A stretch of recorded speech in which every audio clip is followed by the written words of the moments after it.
بيني وبينكم هي إهانة، بس منظومة الإعلام الرياضي المصري تستحقها بجدارة.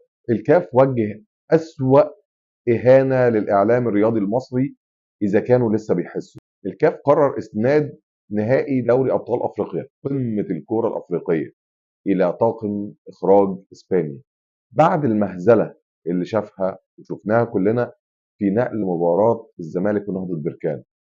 علاوة على كده تم توجيه صفعة أخرى لمنظومة الإدارة الرياضية المصرية بعد مهزلة مراسم تتويج الزمالك بالكونفدرالية.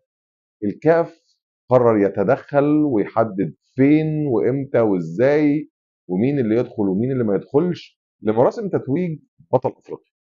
كل الكلام ده انا ما عنديش فيه مشكله، ولكن المشكله مش رياضيه، المشكله على مستوى ريادتنا الاعلاميه والتنظيميه والتي اصبحت في الحضيض. اللي لسه عايز ياخدها اهلي وزمالك هو حر. وبالمناسبه انا كاهلاوي مبسوط جدا بالاخراج الاجنبي، وكان نفسي ان الحكم كمان يكون اوروبي عشان اضمن العداله اللي انا بطمح ليها، علشان في ظل العداله الاهلي كده كده هياخد بطوله القرن.